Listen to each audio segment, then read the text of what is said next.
right, so this is a set of hanging folders. So there's 25 in here. They're standard green. I ordered these myself. These were not sent to me. I needed them. And looks like you got your little tabs and your things where you can write what's actually on the folder, which is super helpful. Another reason I wanted these. Then inside of here, there's 25 of these folders. So you can see they have these nice metal hooks, not plastic or anything, that are able to sit down into a filing cabinet. And then you can, of course, have your little labels on them to know what each thing is. And then everything's nice and neat. Let me show you what my filing cabinet looks like with these on it.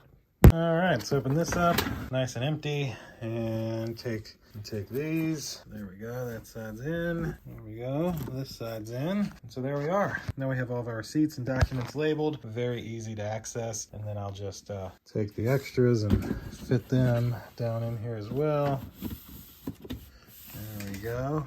And there we go. Now our filing cabinet is much more organized. We know what's new receipts, old documents, etc. I am in love with these. So as I mentioned, the company did not send me these. I actually bought these because I needed them. That'll do it for this video.